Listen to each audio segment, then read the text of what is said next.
Hello, welcome again to AP US History. I'm Brandon Dell'Orto from Granite Bay High School. Been teaching AP US History for 23 years, longer than my students have been alive.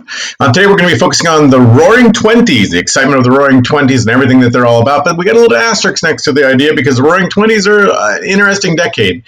But like almost everything else in American history, I imagine in all history, Ethiopian history, Madagascaran history, all kinds of different history, it always starts with what came first. So the context, what created the essence of the 1920s is going to be, sure enough, the war to end all wars, which they lied to us about because it wasn't the last war and it didn't end all other wars. It was like false advertising. But World War I, the Great War called the time period, was the one that will cause the 1920s to be the way they are. But it's not the only thing that's going to cause the 1920s to be the way they are.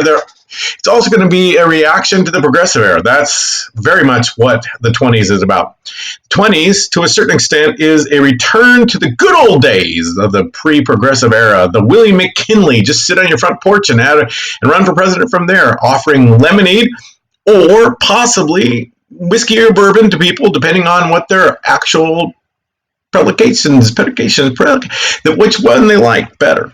Well, that all changed with Leon Charles being shot, actually shooting William McKinley, and then Teddy Roosevelt comes in, and he would not fit in the Republican Party today, far too progressive for the Republican Party these days, but he was the hero of the time period, followed by Big Bill Taft, able to eat Teddy Roosevelt in a single swallow, and then Woodrow Wilson, who was teeny tiny little skinny, not much more than like maybe 5 pounds, and then we're going to go back to a anti-progressive, so we're going to have a cycle of sorts. And so remember, always until 1937, thanks to the 20th Amendment, you can always have your supporting detail on March 4th, when Woodrow Wilson was inaugurated in 1913, March 4th. Well, in this time period, the Progressive era, if you remember, is a moment where we're trying to live out that preamble creed of ours in order to make a more perfect union, progress, move forward, be better as a country for all of us. And the government has got to take a centralized role in guiding that process. That's what these three presidents more or less believe. Teddy Roosevelt, more so, maybe Woodrow Wilson, more so Taft. He's just busting a lot of trust because they're against the law, the Sherman Antitrust Law. But by and large, the 1920s is going to see a return to the old guard progressive Republicans. And they were the ones of the high tariff. Remember, that was the second plank on the Republican platform back in 1860 when Abraham Lincoln was running for president. It is protection of business. It is Alexander Hamilton. It is Henry Clay. It is the tie that binds from the Federalists to the Whigs to the Republican Party. Pro-business. If America's economy is doing well, then people have jobs. If people have jobs, then they usually have better lives than if they don't have jobs. It's a real simple kind of logic of sorts. So the old guard conservatives are going to take back over the Republican Party by 1920, having lost it to Teddy Roosevelt with the assassination of McKinley by Leon Charles in 1901. Now, to understand the background, I can't say that without actually feeling like I'm swallowing part of my trachea. Woodrow Wilson, the high point of the progressive movement, really had kind of three pillars to it. And one of them is this kind of call to arms after the Zimmerman telegram, that nasty little telegram that says, hey, at lunch, do you want to give kind of bad looks to that person that we both hate, the United States, between Germany and Mexico? So we declare that we're going to make the world safe for democracy by the time actually Woodrow Wilson says that, Russia's already had their own first of two revolutions where they kick out Tsar Nicholas II and replace him basically with a representative government led by Alexander Kerensky. But that doesn't last very long. Then the communists take over. But at this moment in time, in April, on the 2nd of 1917, he can say the world must be made safe for democracy. Progressivism, guiding the city on a hill, the United States kind of being a leader in the League of Nations. Ironically, we're not going to join it. We also have another pillar. The 18th Amendment is the high point of progressivism in the time period. It is the no alcohol in America system. It's going to be really predominantly no manufacturing, no transportation with the intent to sell, and no selling, but we'll cover that in a second. And then the 19th Amendment, women's suffrage. We will no longer make women suffer. Now they got to be there with the rest of us. So the 19th Amendment is going to be the right to vote. Remember, suffrage means voting, the right to vote. Universal male suffrage was the Andrew Jackson kind of hallmark of that time period. Now we've finally got women in there. 19th Amendment passes Congress in 1919, goes to the states by 1920 in August. Women will have the first chance to vote. And so, I didn't want to do the pink. Don't want to be stereotypical there. So, if you get offended by the pink, there you go. There's a blue. Now, the ideal woman in the 1870s, 1880s, 1890s was something known as the Gibson girl, and it was this kind of known, the idea of an hourglass, the very top bust, the very teeny tiny little waist that you're supposed to, boyfriend is supposed to be able to kind of touch his fingers around your waist, it was so small, and then a big kind of round buttocks, well, like, junk in the trunk, whatever you want to call it, kind of a thing. So that was the hourglass look. The ideal woman had an hourglass look. Now, I don't know if you know many people that are ideal women. Almost all women, unless they are kind of made from clay, don't have that kind of hourglass look. So they had to do something to make that look come true, and that was the corset. The corset was designed to kind of squeeze you into this hourglass look. And even someone like, J-Lo's knockoff, if this isn't J-Lo right there, has to kind of play around with the white lines in there to give yourself that hourglass look. But these corsets would basically just kind of squeeze one like a tube of toothpaste down to the point. And they would sometimes, very rarely, but sometimes have elective surgery to kind of remove a rib or two in the bottom just to kind of really be able to kind of cinch that thing up. And they'd have these corsets, and the corsets were kind of the ideal look. And then you'd wear a bustle on your behind, so that gave you the big round butt, and you got the little teeny sky. So in this time period, women would have these fainting couches. They just faint because they'd be wearing these corsets and couldn't get a breath in. Well, seems like this guy, the human Ken doll, who has gone through multiple surgeries, has also taken out a couple ribs. Whatever you got to do for beauty. It's a hard sell, but you got to do what you need to do. Now remember, in terms of continuity, time over time, women have been on a kind of pendulum swing. We're going to talk about pendulum swings more today. There's a tendency to have women understand that they're the gentler sex. They're not as strong as men. They're not as smart as men. They're not as conniving as men. And you kind of belong in the kitchen. Then every once in a while we have a Republican motherhood kind of pendulum swing back when we have a war, and we need them to work. So we have the same thing happen in the Great War. And women go to fill in the void of about 2.5 million to 3 million factory workers. And so women start this kind of mini little Rosie the Riveter thing. Rosie the Riveter is very specific to World War II, but there was a Rosie the Riveter already in World War I. Well, by 1920s, then, the ideal woman is going to throw off the corset. They're going to throw off the bustle, hopefully not in public because you get arrested for indecent exposure. But next thing you know, they're going to now embrace this ideal of the non-constrained woman, the flapper. And if you take a look at these pictures right there, the ideal flapper of the time period is no longer curvy, and she sometimes is going to wear ties and suits. So she's going to kind of be like a man in her equality, thanks to the 19th Amendment. And she's going to bob her hair instead of spending hours and hours trying to get those things dry. She's now going to have the little short bobbed haircuts. And these flappers of the time period, thanks to the 19th Amendment, ushers in the 20s an idea of equality for women flappers. But if you take a look, not too closely, because then that could get you in trouble. These flappers, instead of having curves, it's like the opposite of curves. The ideal look of a woman in the 20s, in terms of fashion and societal expectations, was basically a kind of a prepubescent woman, a woman with literally no curves.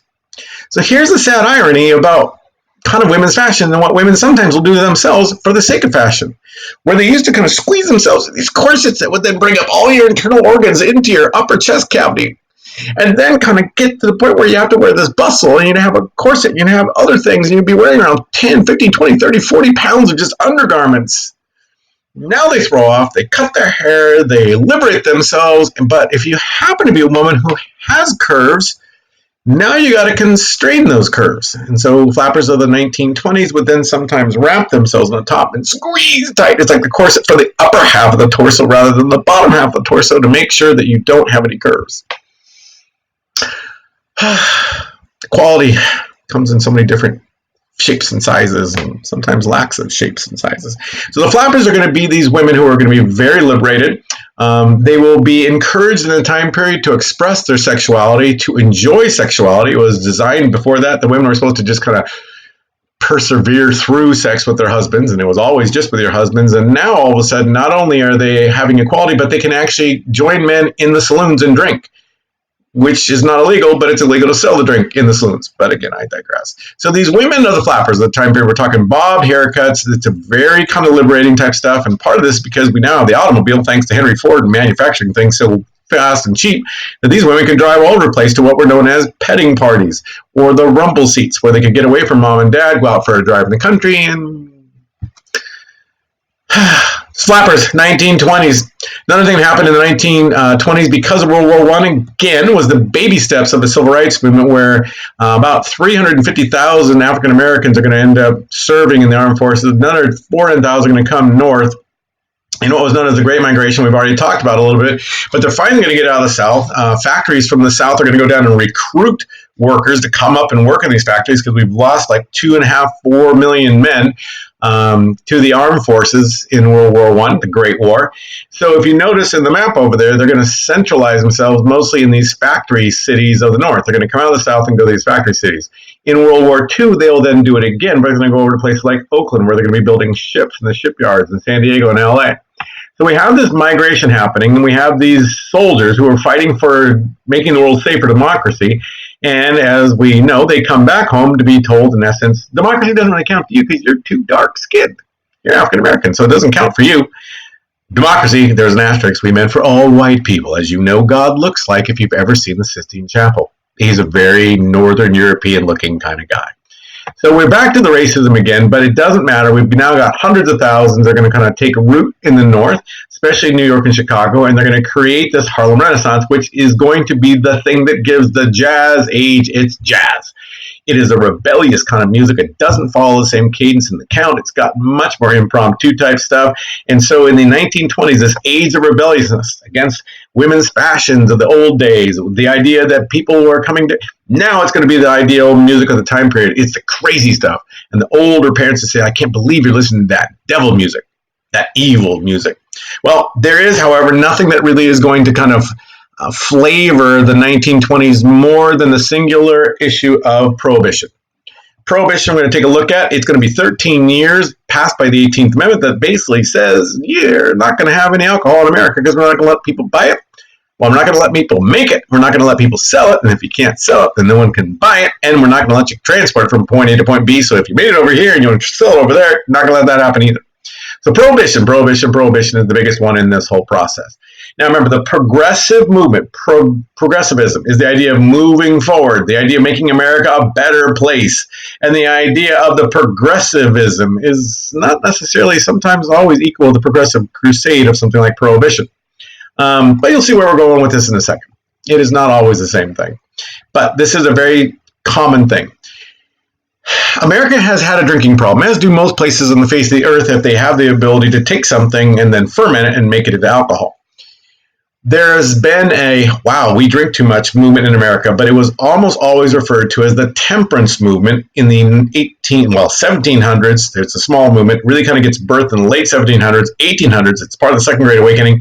And all through the 1800s, all the way up really kind of to the 1890s when all of a sudden it becomes a crusade, it really was this idea of temperance. And temperance means to basically make less, to make it not quite as extreme.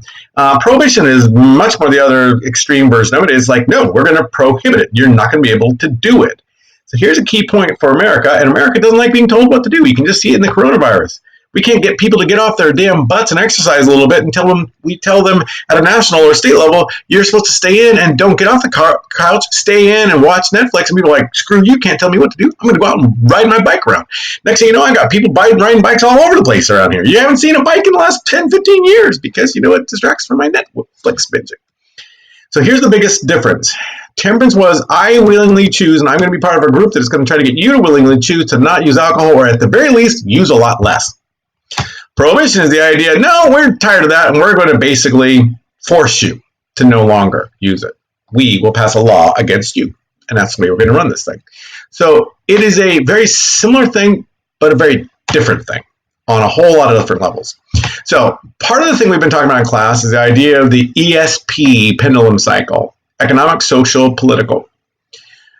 This is a pendulum cycle that tends to go along, kind of like a clock. It kind of goes round and round and round and round. Let's just assume that like somewhere around at top of the hour, right? Pick your hour, 3 o'clock. The economy is strong. Generally in American history, when the economy is super strong, we are not a very nationally religious people. We're fine. My life is great. I got a 10% raise last year. Things are going well. But then inevitably when the world changes, and the world will change sooner or later, and we have a recession or depression, let's call it the bottom of the hour of the cycle, so the opposite side, it's amazing how many Americans turn back to God. It's like this lesson, like we learned, like you can't take money to heaven. What was I doing focusing all my energy? I haven't seen my wife in the last couple of days. I have not ridden a bike in 10 years until I almost thought I was going to die of coronavirus. Now, all of a sudden, people need God. Now, from a Christian perspective, most of the actual lessons taught by Jesus are the cast no stones, you work on you, focus on your own sins, focus on your own failings, be the best person you can be, and then share that with the rest of the world, and we'll see where we can go. Well, as this all goes, that's a little exhausting to look at yourself in the mirror every day and go like, I'm a sinner, I'm not worthy, and you then try to be something different.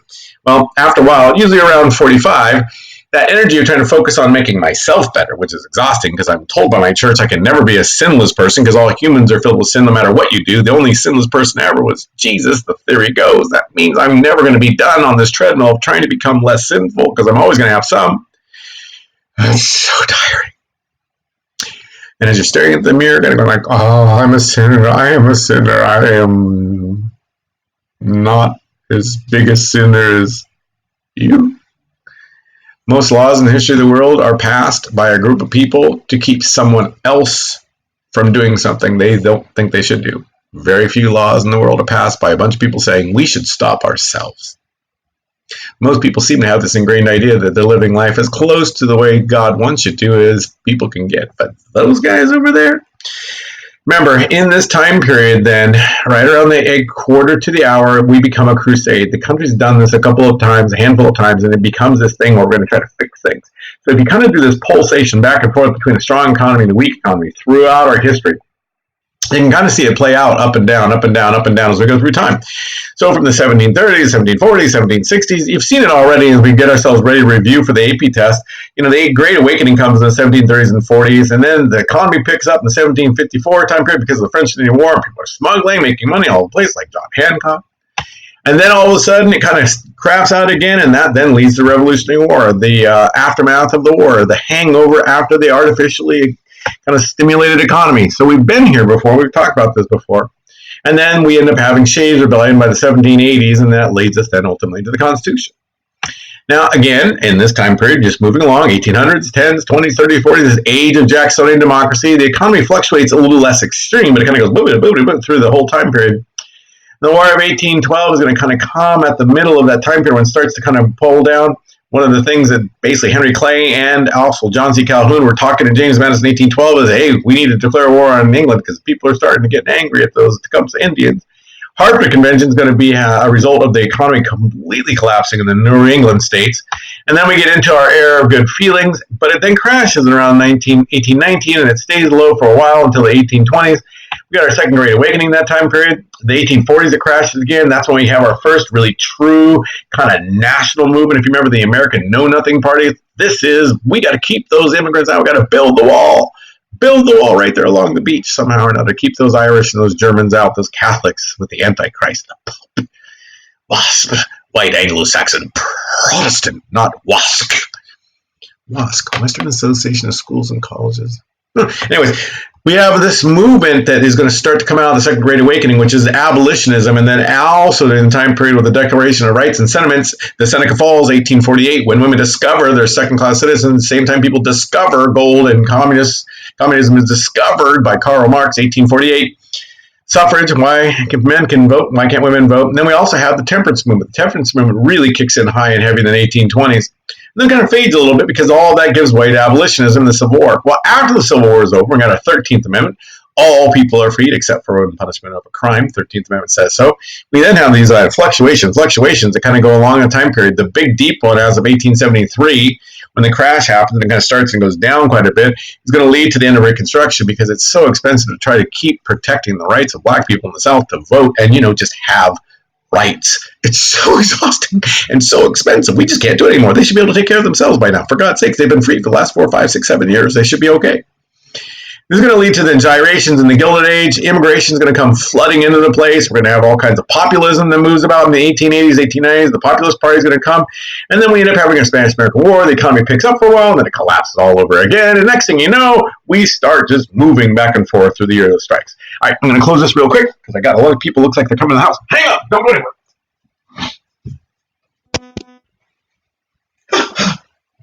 All right, Cal Poly, little call out. for those who are going. So we finally end up having kind of by the 1920s, obviously this roaring good time until the crash. The crash is going to bring it all down. But if you notice then, abolitionism fades because we don't really need it anymore because we've got slavery ended. And temperance then kind of takes the predominant spot. And suffrage, you'd think it'd be our second. Little ladies, you get shoved back down. We've got to wait for a while. But now we've got to do something about nativism, those immigrants.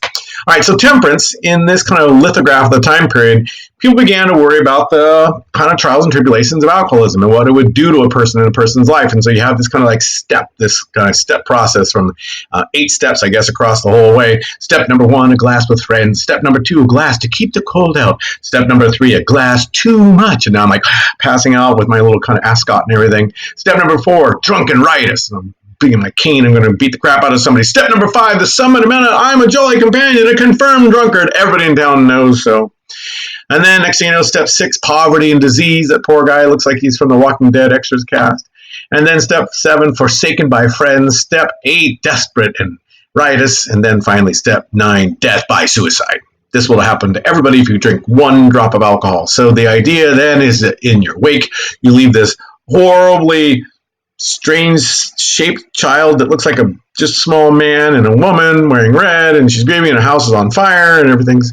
This is what alcohol does. So the temperance movement, again, is not about making illegal alcohol, but simply tempering it, doing a little less. It kind of starts, I guess, the godfather of the temperance movement is Benjamin Rush. He was a really good friend of John Adams and such, Thomas Jefferson, and the whole founding fathers. He kind of is the doctor of the group. So when anyone says, like, is there a doctor in the house? Benjamin Rush would rush on over to kind of help or whatever. So he wrote a book about an inquiry into the effects of ardent spirits. Now remember, a lot of people in America drank, and the people on average in the time period drank about maybe 3 to 4 times more than we do these days, because they didn't have the chlorine ability and other kind of sanitation process, and cholera and other kind of bad things like giardia and water make it tough. So they would kind of often drink ciders, and these would be like 2-3% alcohol. So you kind of have a little teeny little buzz all the way through the course of the day.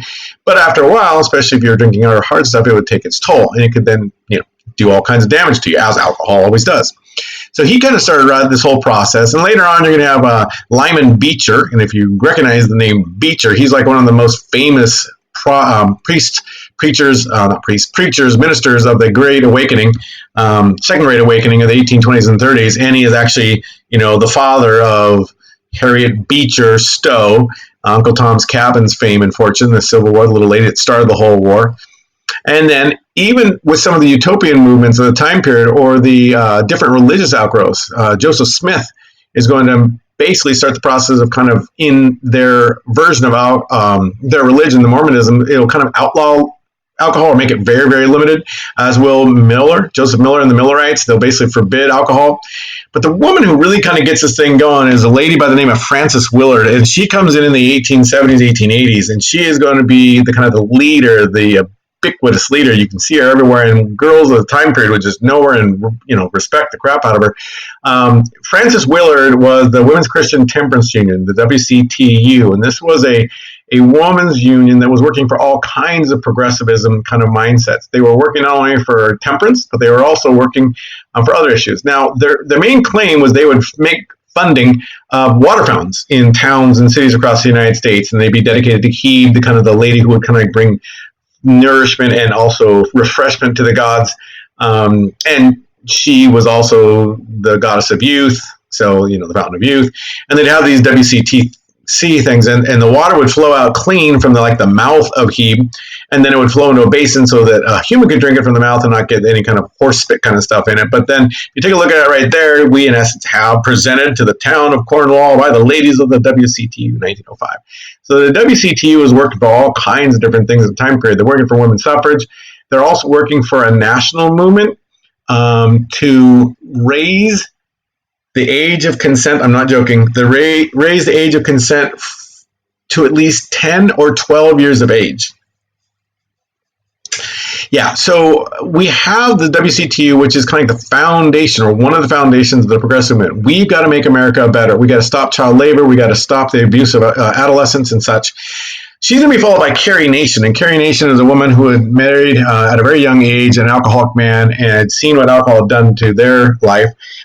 She didn't know what to do once he died, kind of rededicated herself to kind of serving God. And in this time period, the 1880s going into the 1900s, she had this vision from God that God basically told her, hey, go to Kiowa, Kansas, and I will help you. And so she goes to Kiowa and Kansas had outlawed alcohol at the time period, but they still had saloons all over the place.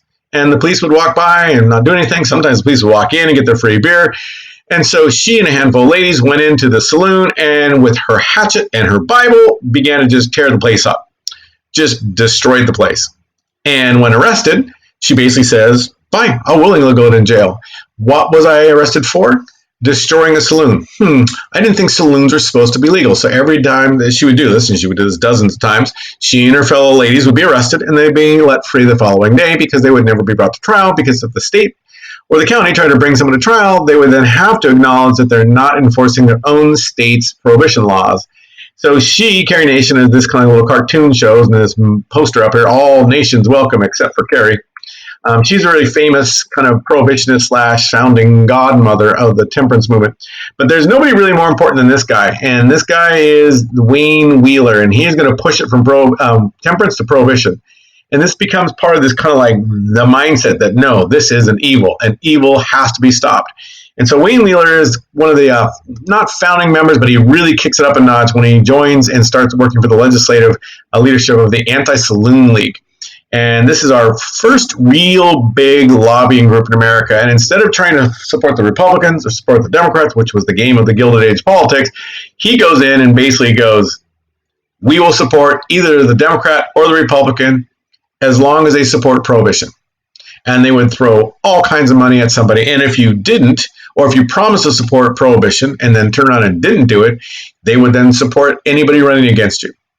They did not care. They were a one issue. It's called a wedge issue. You're either with us or you're against us. That is the only option. You're either with us on the war on terrorism or against us on the war on terrorism, President Bush said in 2003.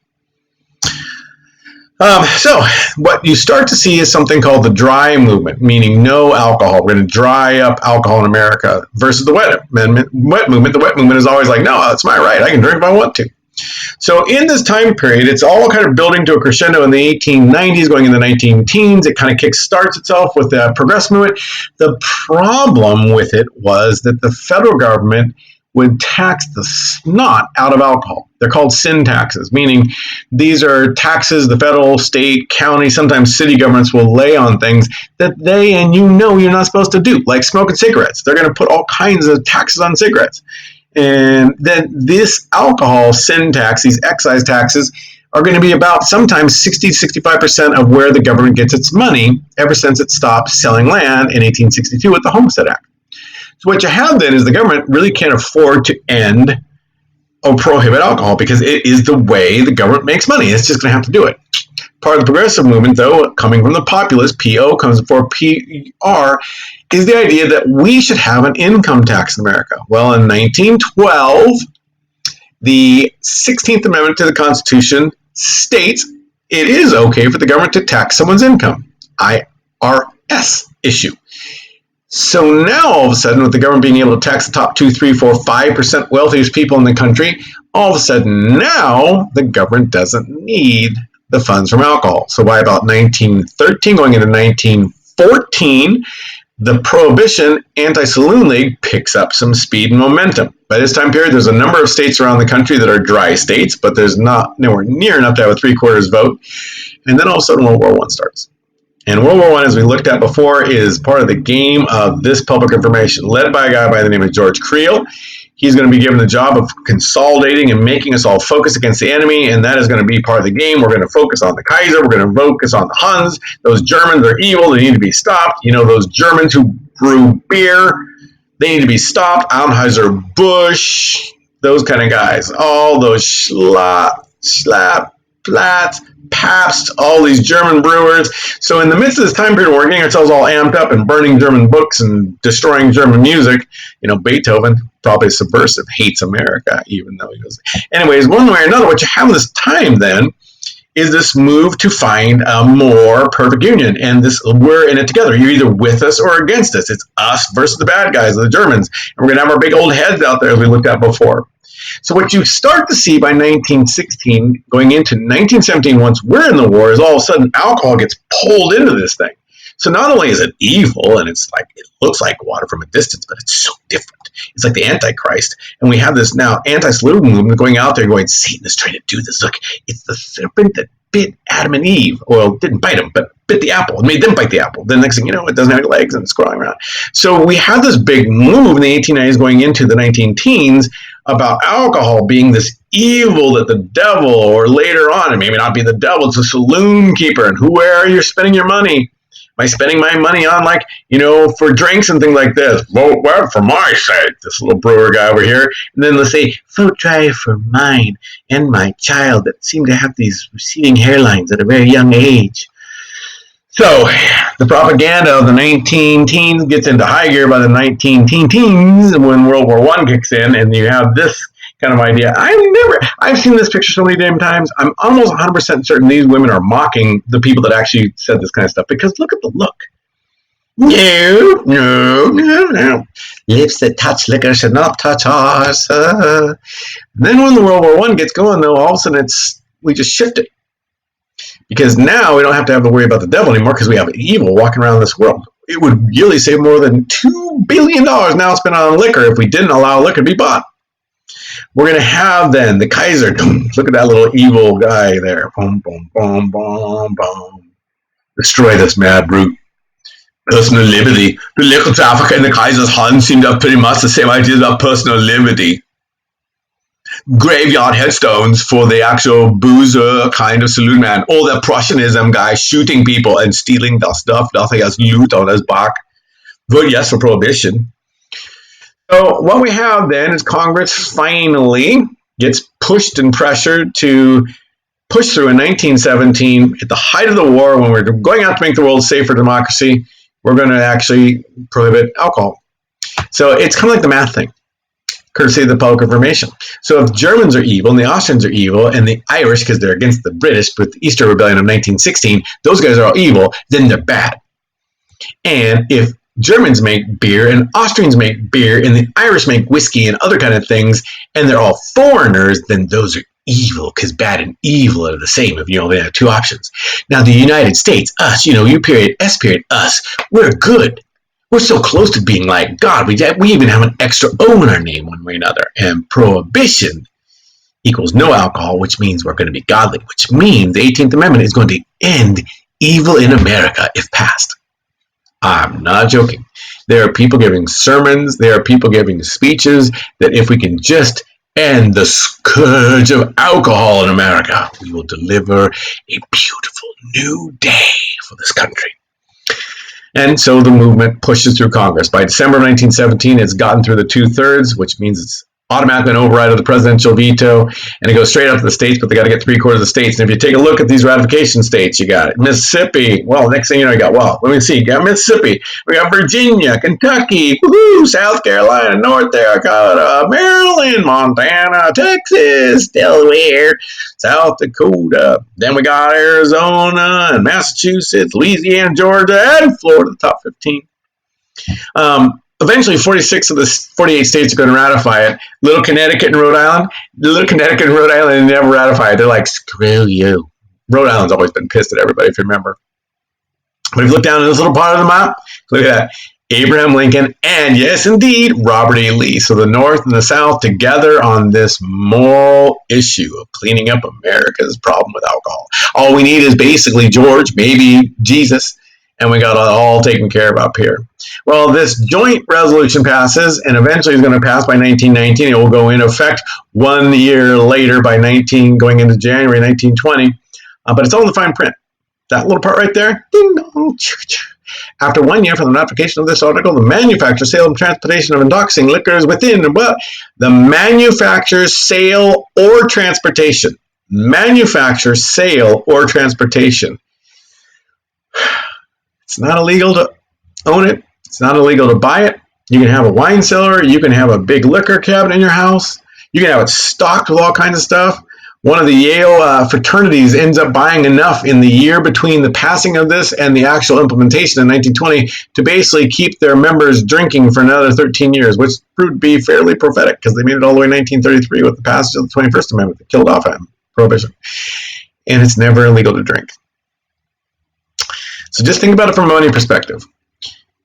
Imagine how expensive drugs would get if every drug was legal. You could use it all you wanted. It's just illegal to sell it, to make it, to move from point A to point B.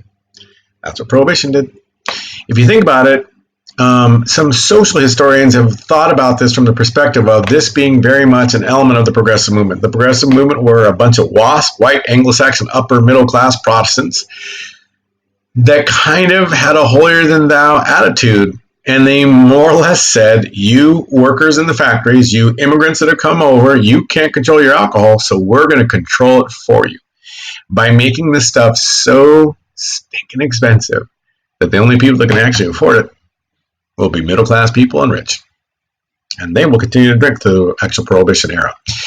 Drinking does go down in the aggregate, meaning all the country as a whole, because so many people are at the bottom of that social pyramid. It gets so expensive that they're going to have to drink bootleg stuff or their homemade stuff. But by and large, drinking is going to go down as a nation. But it goes up for the middle class, stays pretty much the same for upper class because, they're always there. But all of a sudden, woohoo!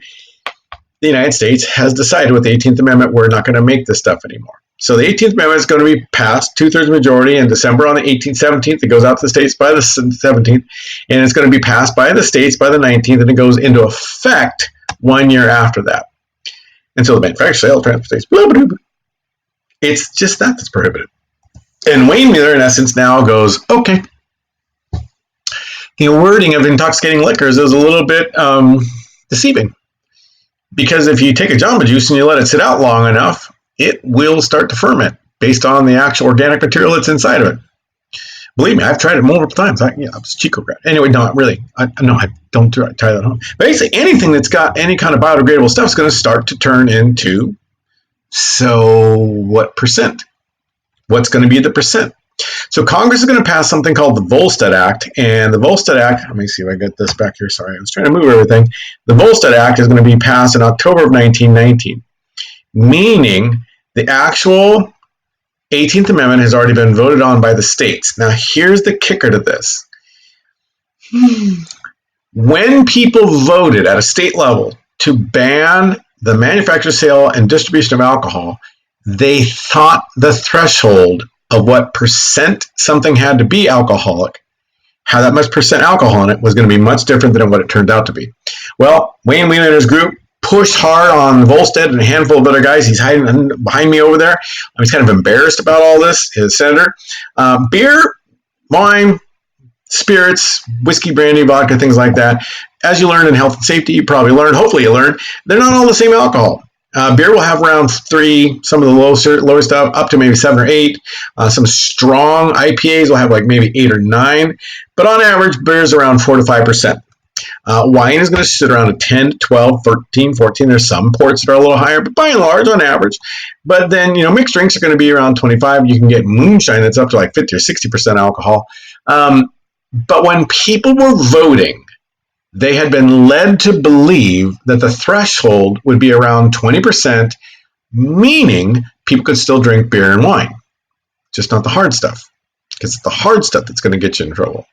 The beer tends to be more self-regulating. It's hard to get super, super drunk on 2 to 3% alcohol because it's so voluminous. It's got so much volume to it. You get all bloated, like all that yeast and hops. But Wayne Wheeler and his lobbying group, threatening to destroy political careers, was able to get it put down basically to 0.5%. Meaning, let a Jamba Juice sit out for a day or two. In other words, almost no alcohol will be allowed to be manufactured in the United States. Now remember, this kicks in 1920 at the exact same moment that the first full year of peace, after the Paris Peace Accords are signed on June 28, 1919, that the economy that had churned out all these weapons of destruction to help save the Allies, this kind of arsenal of democracy, even though we're not called that yet until World War II, this kind of growth had come at the exact same time period that America was still reeling of having lost 670,000 deaths in the United States to the Spanish influenza. As bad as COVID is, can you imagine losing at the population of America at the time period being right around 100 million? Can you imagine losing around 2 point some odd million people to COVID rather than 58,000. And don't get me wrong, that's horrible. 58,000 as of the day that I recorded this, 58,000.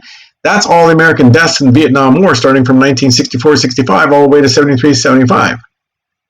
And that's been about a month and a half. So please don't mishear this. But can you imagine if instead of being 58,000, it was 2 point some odd million?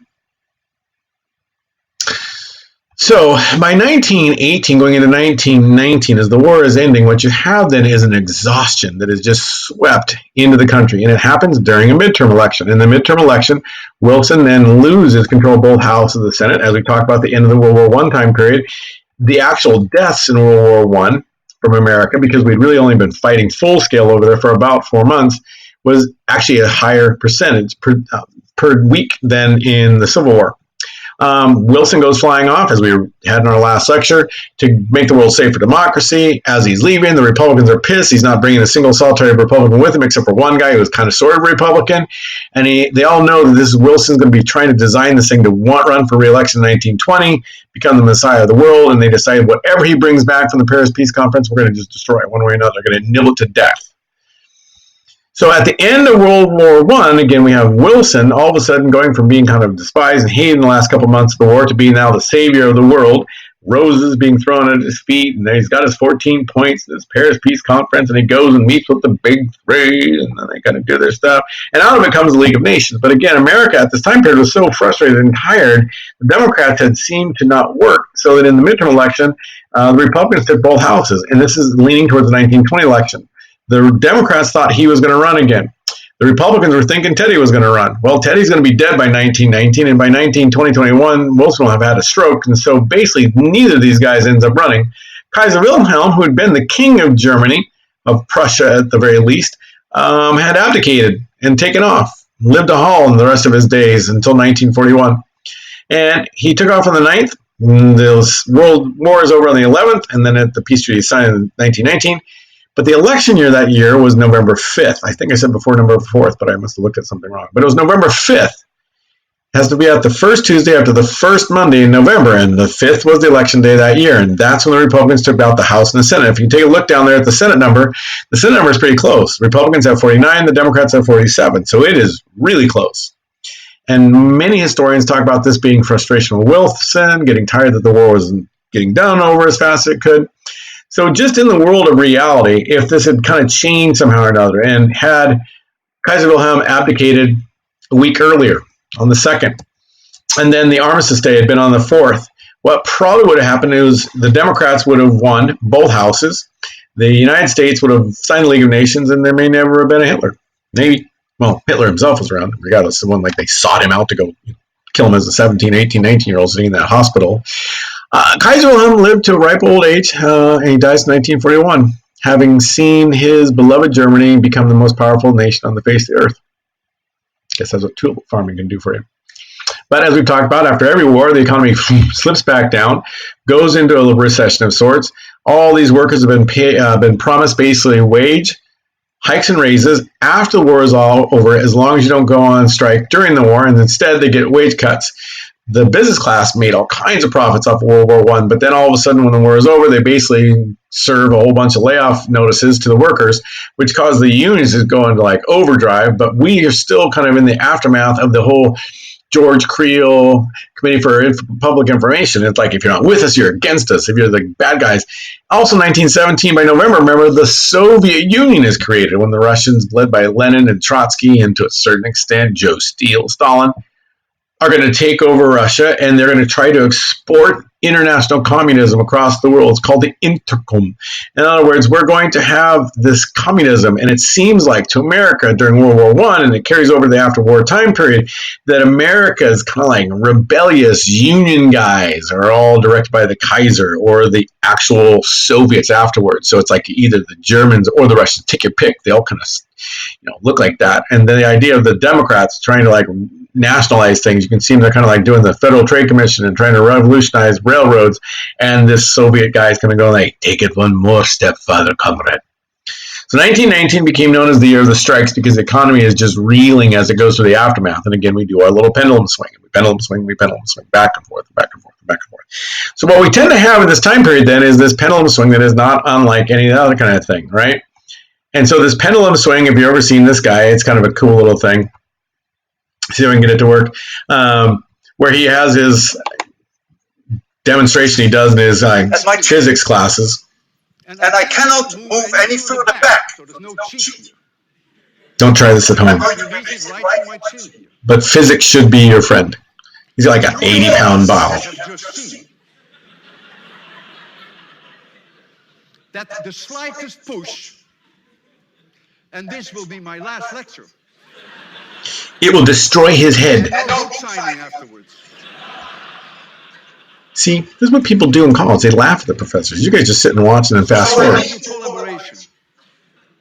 When I count down from 3 to 0, no noise, no coffee, and I would even appreciate it if for those 3 seconds you would not even breathe. Ooh. And I have to tell you something. I couldn't sleep all night. I'm going to close my eyes. I don't want to see it. And I'm going to count down from 3 to 0.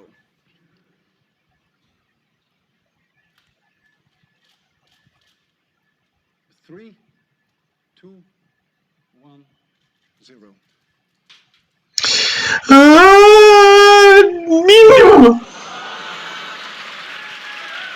Yeah, see, then people get all this applause and stuff like that.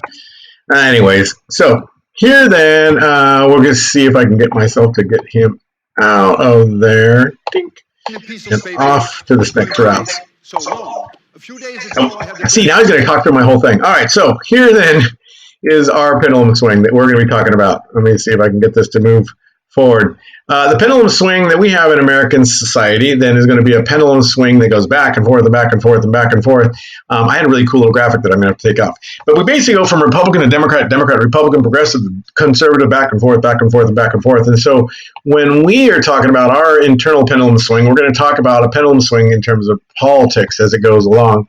So here's the winning combination of the 1920 election. It's going to be Warren G. Money Pimp Daddy Harding over there and his running mate, Calvin Coolidge. And progressivism, leaning left, kind of Democratic Party, not always, but lately, versus the Republican Party, and they're red, and the conservatism. Well, this is not unlike what happens in 1992. As a response to Reagan and Reaganism and Bush, the old elder, Bill Clinton and Al Gore win. Well, then they are then pendulum swung back by George Bush and Dick Cheney. And then after 8 years of that, President Barack Obama comes in with Joe Biden.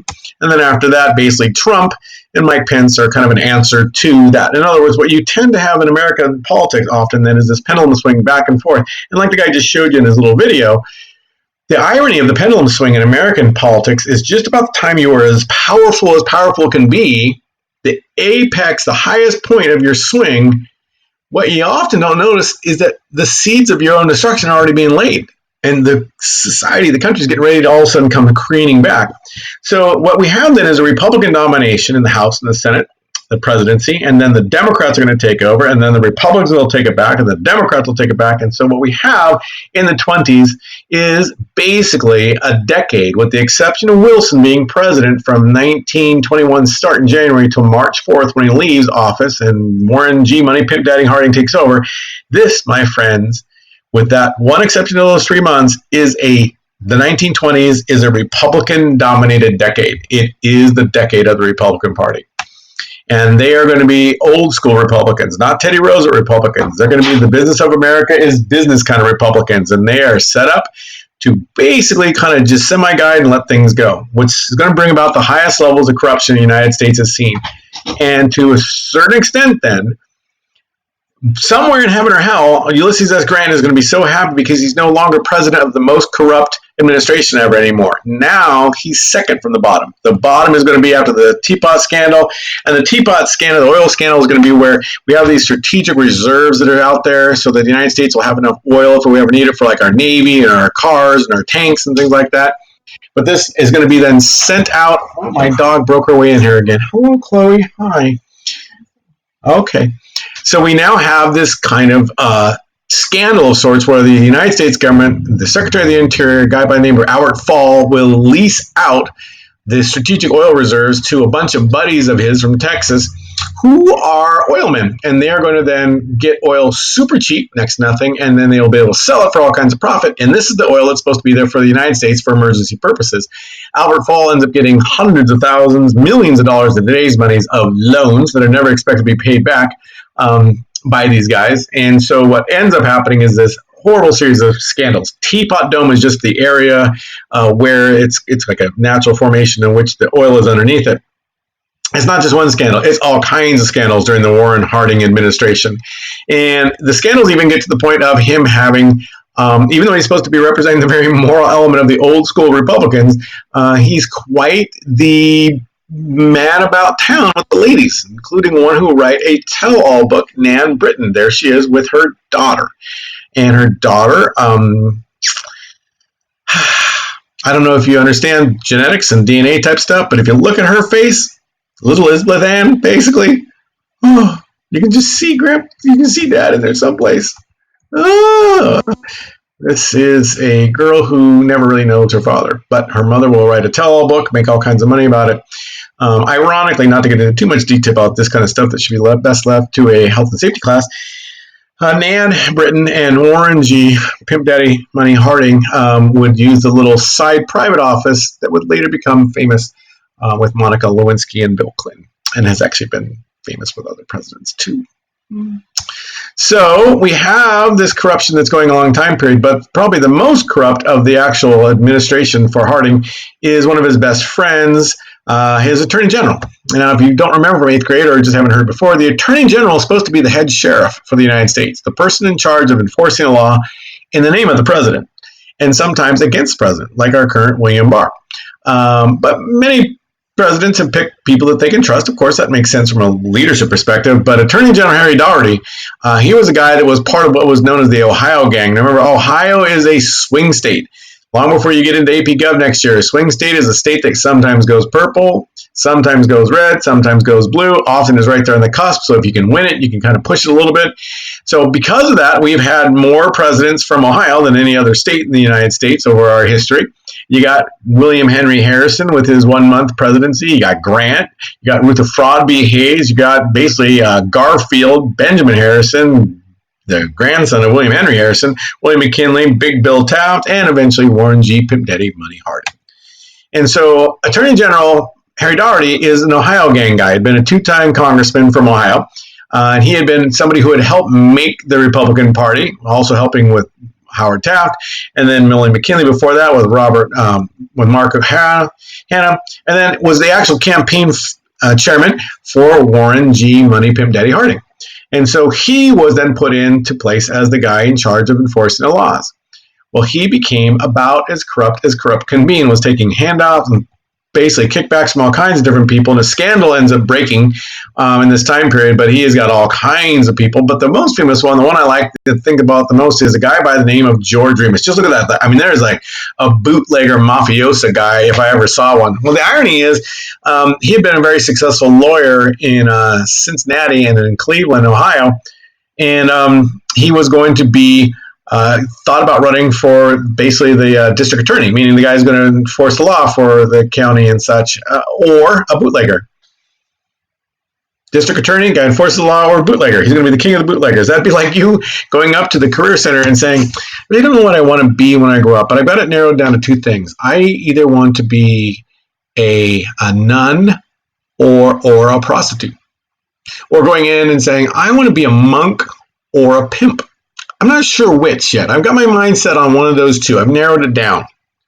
So he decides that more money is in the bootlegging business, and so George Remus is going to become kind of the king of the bootleggers, at least in Ohio. And he's got his friend and his compatriot, and he, in essence, is giving about $1 million a year bribe in today's money to Attorney General Harry Daugherty to just make sure that his guys never get basically caught. He's an actual icon that F. Scott Fitzgerald is going to use, a real life person, to kind of model his Great Gatsby off of. And we have this guy that later on will end up killing his wife, and then he goes to jail. So George Remus, anyways. So corruption is the name of the game of the time period. And when Harding dies on August 2nd, 1923, Calvin Coolidge is going to take over. And Calvin Coolidge is squeaky clean. And so really the kind of when you see the iconographic image of the 20s, the roaring 20s, the woohoo, the kind of jazz age, really happens after Harding's death. With Harding's death in 1923, Calvin Coolidge cleans house. He works along with Herbert Hoover, who is the Secretary of the Commerce. He works along with his Secretary of the Treasury, Andrew Mellon, Secretary of State, Charles Evans Hughes, who had been a former Chief Justice of the Supreme Court, and had also ran against Woodrow Wilson in 1916. And these guys clean it up. I mean, they clean up the corruption.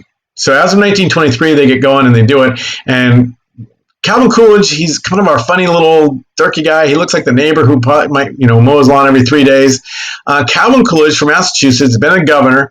Calvin Coolidge basically, I got to fix that, got famous by breaking the police strike in Boston in 1919, that year of the strikes. And he then moved to clean up corruption in America and then take a nap.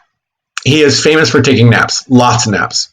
He's the guy that if you did your reading, was bet. Somebody says, I was bet somebody that I can make you say more than 3 words, a reporter said, and he responds, you lose. He's the guy that for the most part was known as Silent Cal, but it kind of was a similar personality that he felt about the American government. He was very old school in the sense of the federal government should be almost Jeffersonian. It should provide for common defense and then sit back and let the states take charge. Calvin Coolidge is going to be a guy who will not do much. He'll sleep through a good chunk of his presidency. He liked to take naps. It was like his favorite pastime. But there's a little bit more to it than that. These are his 2 sons, and Calvin Coolidge Jr. and John Coolidge.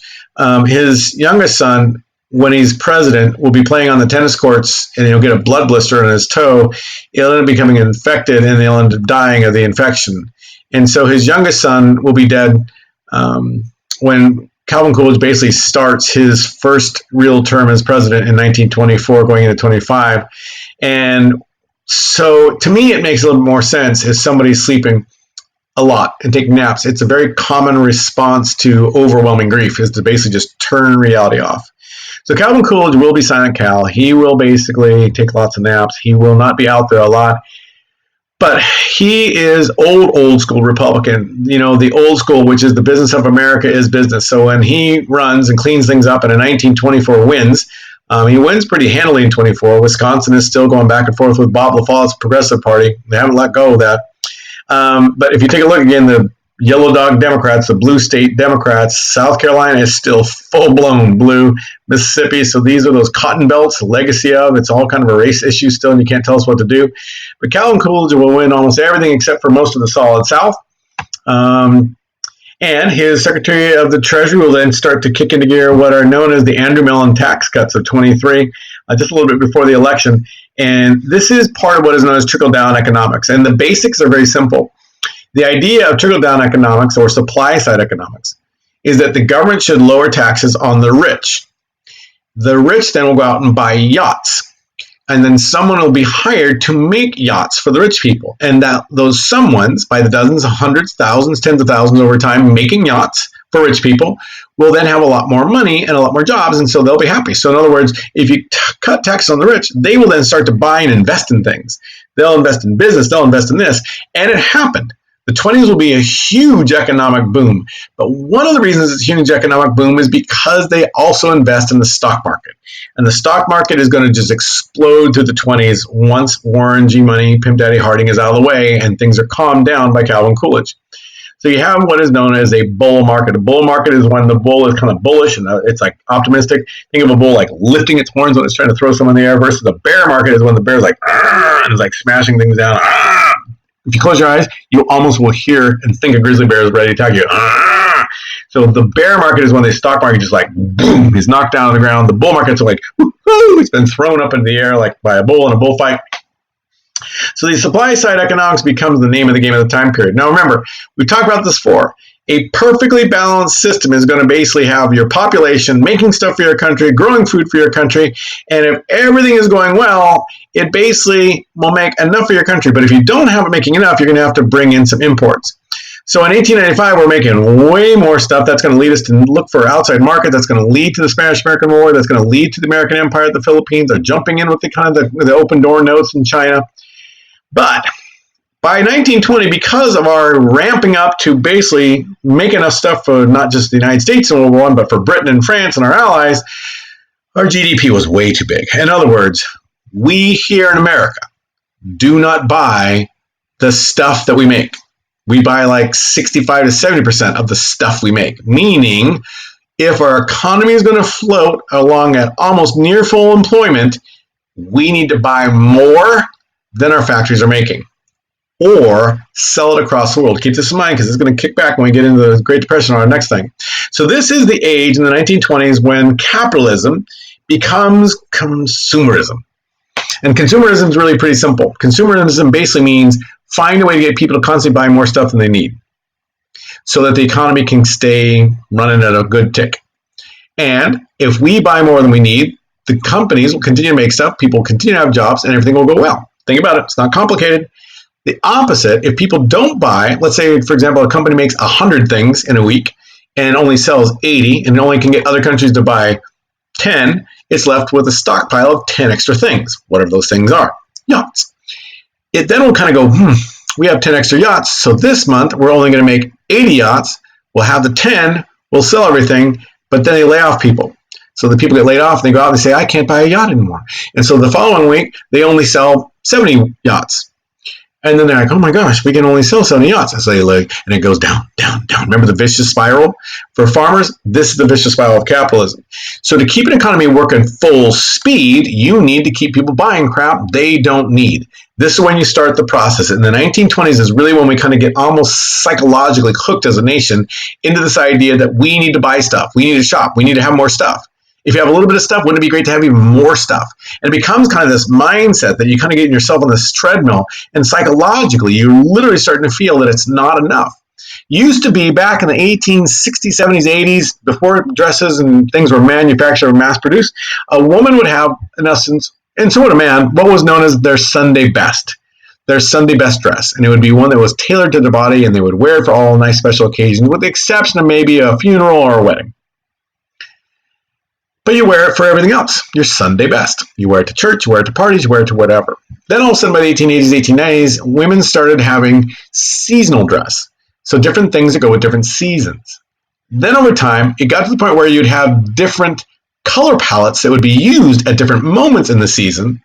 Then it became, and here's not the running joke, the idea of this year's black. The idea being that if you're wearing a color that was in fashion last year, people are going to look at you and go, wow, you're not fashionable anymore. I can't believe that you're wearing puce. To the point where, think about it, and this is no slam on anybody, women are then conditioned, and some men too, to believe that they need a different dress for the junior prom and a different dress for the senior ball. The idea being, I can't wear that, even though I only wore it one night and it's still beautiful, still fits me, and still makes me look amazing, because people have seen me in that. Can you imagine where we've gone in 100 some odd years? That you buy hundreds of dollars worth of a dress to wear one night because people may have seen you on that. That, ladies and gentlemen, is consumerism. And it really starts hardcore in the 1920s. The 1920s is going to be when this thing gets going, full blast. The idea that I need more and more stuff.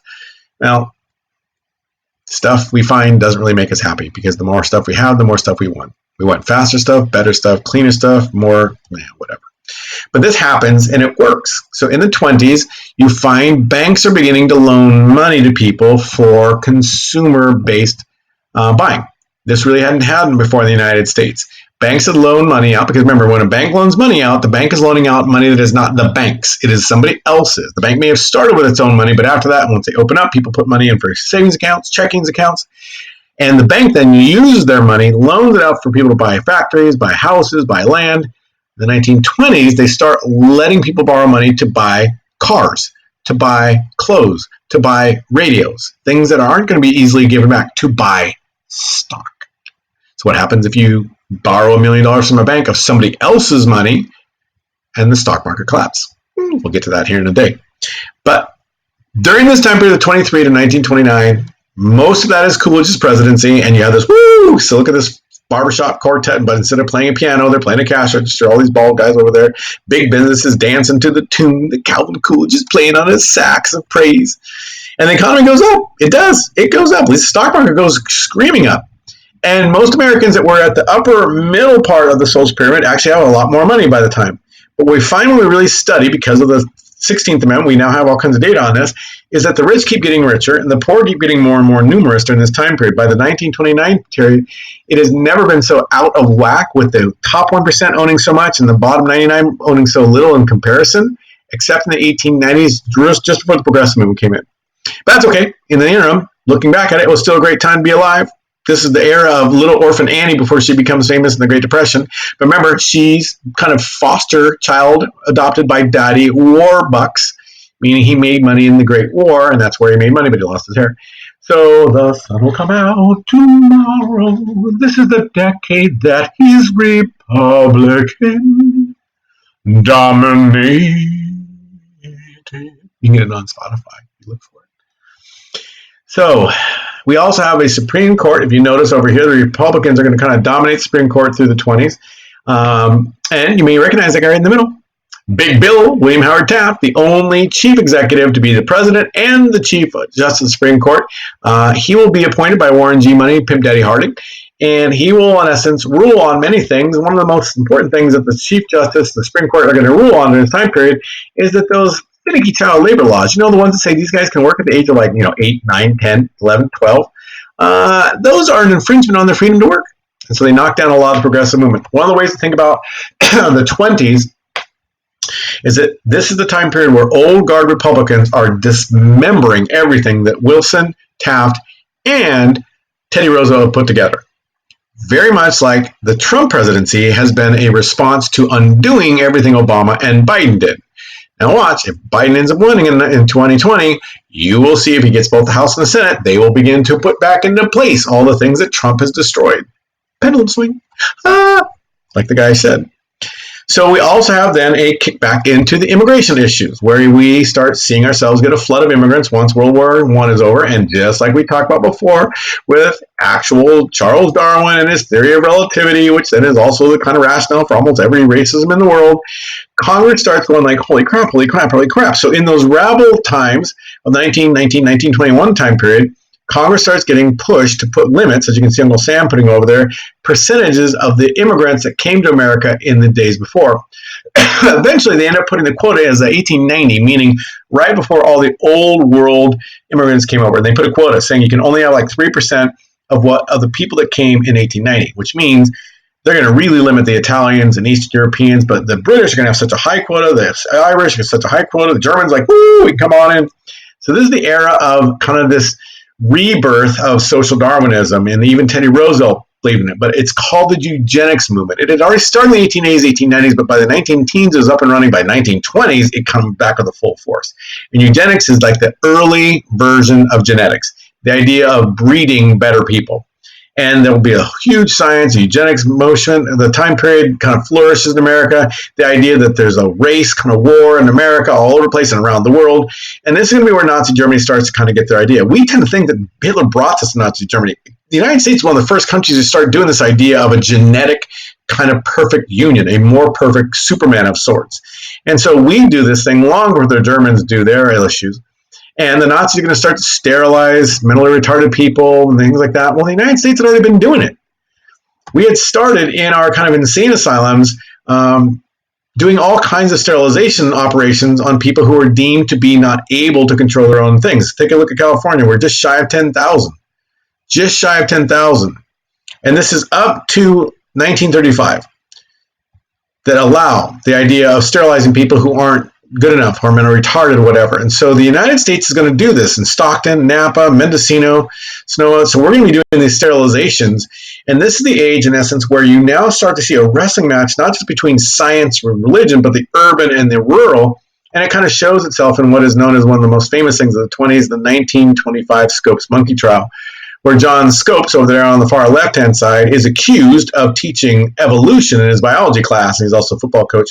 And he basically pleads guilty and says, yeah, I did. Well, they were trying to get a big old kind of huge publicity kind of stunt for Dayton, Ohio, and it works. Ohio gets this big Scopes monkey trial, and it's called the monkey trial because the idea that evolution under Charles Darwin theorized that men came from apes at one point in time. So it's called the Scopes monkey trial. It's also part of this idea of social Darwinism of the age. But riding on this idea that there are better people in the world and lesser people in the world, and prohibition is good because it's like God, and God never got boozed up, and we have all.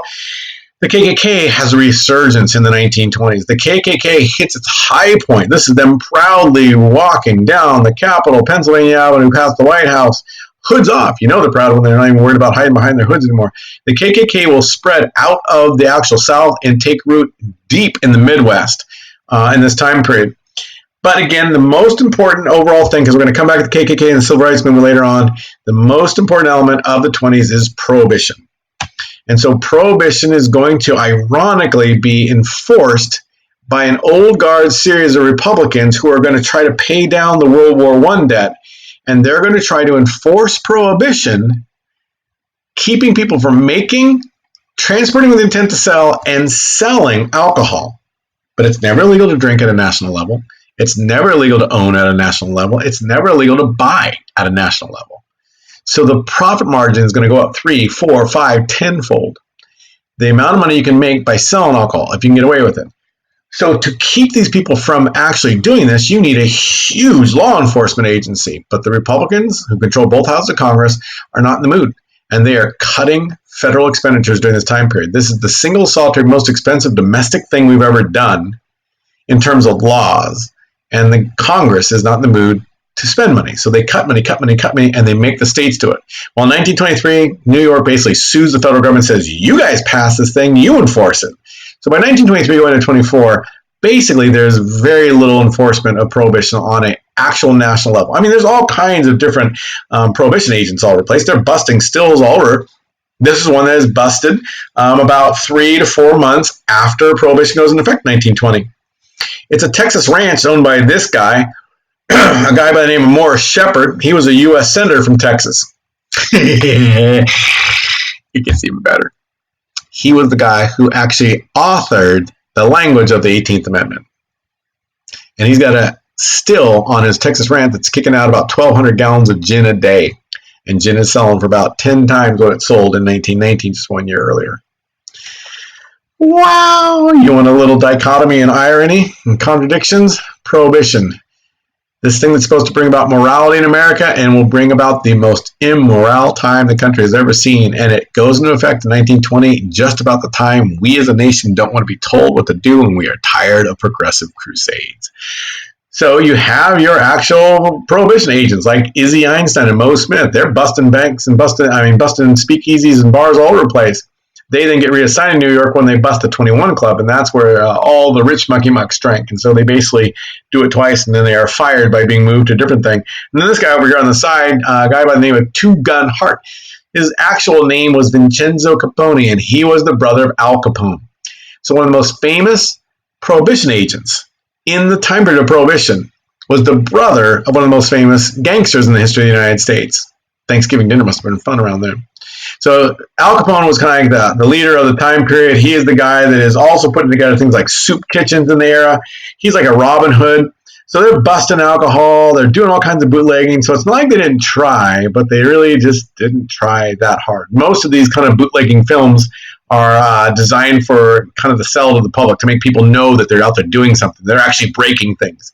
Well, speakeasies are these illegal bars, because it's illegal to sell, it's not illegal to buy, where they'd have these little trap doors where you'd go walking up and you'd have to have the password and you have to speak easily. In other words, whisper. Because if you said it loud enough, the guy who behind you looks like a guy who wants to buy some booze, but he's really kind of a prohibition agent, Izzy Einstein and Mo Smith, they're going to come bust up my place and I'm going to get locked up.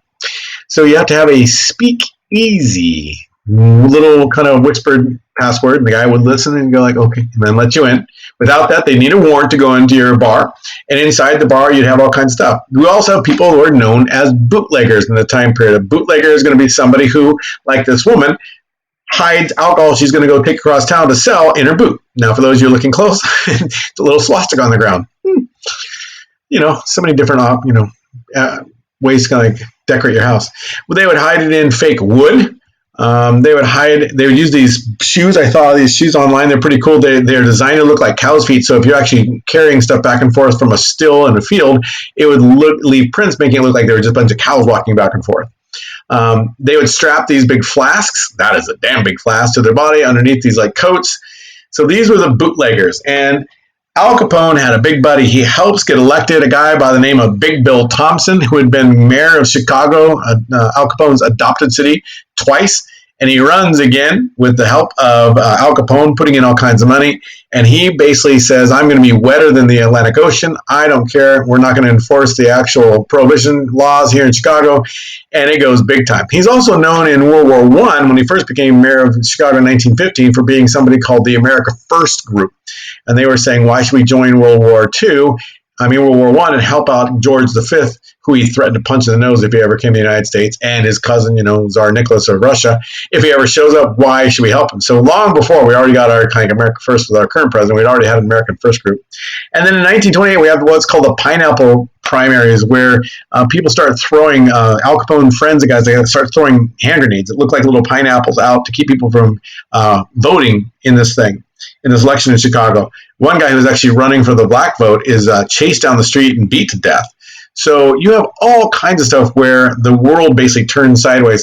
And actually in 1932, 1931, the mayor of Chicago, Bill Thompson, loses to this guy by the name of Cermak. He's a Bohemian descended from Bohemia and Czechoslovakia area. And when all of a sudden Big Bill Thompson is out, the idea, the Chicago Tribune says, Thompson has been filth, corruption, obscenity, idiocy, and bankruptcy. He's been given the city an international reputation for moronic buffoonery, barbaric crime, triumphant hoodlumism, unchecked graft, and dejected citizenship. He nearly ruined the property and completely destroyed the pride of the city. He made Chicago a byword of the collapse of American civilization. Now, remember, if you ever have to talk about this or write about it, mafia, gangs in America, they're not brought about by prohibition. Prohibition just gives them the chance to become big time. There have been gangs in America going back to the colonial days. Cermak, by the way, is helped in his election bid in 1931 by governor of New York at the time period, Franklin Delano Roosevelt. Later, when Franklin Delano Roosevelt's elected president, Cermak will repay the kind of thank you in 1933, in February on the 15th, get into a car with him, and there's a Democratic donkey trying to get in the car. So we're sitting right next to Roosevelt, and this guy, Giuseppe Zanagarov, or whatever, comes out and tries to kill Roosevelt, but instead kills Cermak. All right, so we have our Chicago Beer Wars, St. Valentine's Massacre time period, and Al Capone. Al Capone will finally get arrested for tax evasion. Will ultimately end up being sent to Alcatraz, where he is supposed to serve out the rest of his life, but he's got syphilis and his mind is slowly rotting. So after about 34 to 39, 5 years in Alcatraz, they send him off, and he's then released as kind of a man no longer able to control himself, and he's released to the care of his wife, May, and he dies in 47. But Al Capone, in essence, is going to be this guy. And then finally, at the end of the term, we're going to turn to Hoover. But that's going to come a little bit later. Herbert Hoover is going to run for election in 1928, but we'll get that one later on. He will bring about a different kind of Republican. He's more kind of a Teddy Roosevelt Republican. We'll talk about Herbert Hoover later on. All right, take a breath if you've been holding it for the entire hour and plus.